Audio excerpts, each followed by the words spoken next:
ជាការពិតមនុស្សយើងភាគច្រើនពុំសូវចូលចិត្តអានសៀវភៅនោះទេប៉ុន្តែថ្ងៃនេះខ្ញុំចង់បង្ហាញអំពីអត្ថប្រយោជន៍នៃការអានសៀវភៅ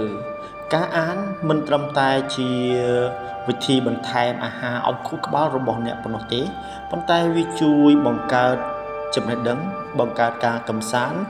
ហើយជួយឲ្យអ្នកមានការផ្ដោតអារម្មណ៍បានល្អទៀតផងអញ្ចឹងទៅអានទាំងអស់គ្នាថាតើអត្ថប្រយោជន៍អ្វីខ្លះដែលអ្នកទទួលបានបើសិនជា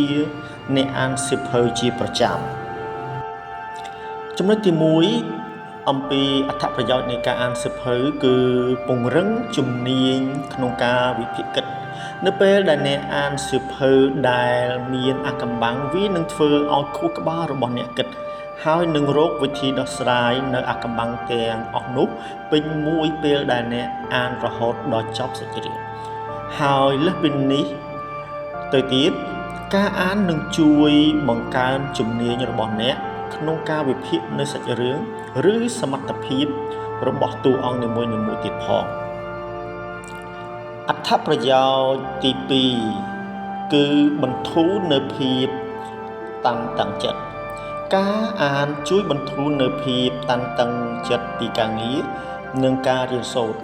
ហើយពេលខ្លះរាល់បញ្ហាដែលអ្នកកំពុងជួបប្រទះអាចត្រូវបានបំភ្លេចចោលភ្លាមៗតែម្ដងក៏មានដែរក៏ព្រោះតែការអាននៅប្រឡំលោកសប្បាយៗអត្ថបទល្អៗវានឹងធ្វើឲ្យអ្នកផ្ដោតទៅលើពេលបច្ចុប្បន្នហើយលើសពីនឹងទៀតនោះគឺភាពតានតឹងអាចនឹងមានភាពធូរស្បើយនៅពេលដែលអ្នកផ្លាស់ប្ដូរនៅទស្សនៈឬអាកប្បកិរិយាចាស់ៗក្រោយពេលអ្នកទទួលបានពីចំណេះដឹងថ្មីៗដែលមាននៅក្នុងសៀវភៅនោះផងដែរចំណុចទី3គឺជួយជំរុញឲ្យកើតមាននៅការចងចាំនៅពេលដែលអ្នកអានសៀវភៅដូចជាប្រឡំលោកអ្នកនឹងត្រូវចងចាំឈ្មោះតួអង្គចាំសាច់រឿងរបស់ពួកគេចាំនៅពាក្យសម្ដីមួយចំនួនដែលពួកគេនិយាយដែលការទទួលព័ត៌មានទាំងអស់នឹងជាការធ្វើការរបស់ខួរក្បាលនឹងជាការហ្វឹកហាត់នៅការចងចាំដែលជាហេតុធ្វើឲ្យខួរក្បាលរបស់អ្នកមានការចងចាំកាន់តែប្រសើរឡើងចំណុចទី4បង្កើនចំណេះដឹងមិនថាអ្នកអានសៀវភៅអ្វីនោះទេគ្រប់សៀវភៅសុទ្ធសឹងតែផ្ដល់ឲ្យអ្នកនៅចំណេះដឹងថ្មីៗទាំងអស់អានតិចឬច្រើនទៅតាមការជ្រើសរើសសៀវភៅនិងការយល់របស់អ្នក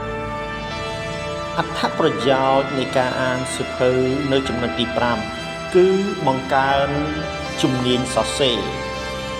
ពេលអ្នកអានសៀវភៅកាន់តែច្រើនអ្នកនឹងចងចាំនៅទម្រង់នៃការសរសេរបានកាន់តែច្រើនដូចគ្នាមិនថាការប្រើពាក្យពេចន៍ការភ្ជាប់ឃ្លាការបញ្ចប់ឃ្លានោះទេដូច្នេះពេលដែលអ្នកអានកាន់តែច្រើន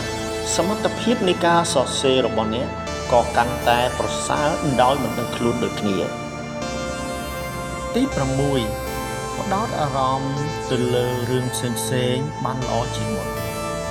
ការអានជួយឲ្យអ្នកផ្ដោតអារម្មណ៍ទៅលើរឿងណាមួយដែលអ្នកកំពុងតែធ្វើបានយ៉ាងល្អជាងមុនជាពិសេសបើសិនជាអ្នកមានទម្លាប់អានជាប្រចាំហើយនៅពេលដែលអ្នកផ្ដោតអារម្មណ៍បានល្អជាងមុនវានឹងជួយកាត់បន្ថយនៅការគិតច្រើននិងការគិតមិនចេះឈប់របស់អ្នក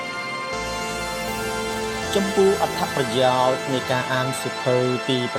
7គឺបង្កើតការសម្រាកលំហែ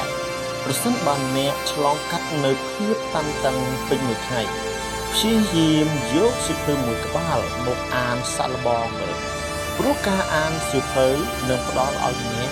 នៅការសម្រាកលំហែជួយបន្ធូរភាពតានតឹងនិងធ្វើឲ្យរាងកាយរបស់អ្នកស្ងប់សុខដូច្នេះសូមចាប់ផ្ដើមអាននៅថ្ងៃនេះអ្នកនឹងឃើញការផ្លាស់ប្ដូរនៅថ្ងៃមួយជាមិនខានសូមអរគុណសម្រាប់ការទស្សនាវីដេអូនេះ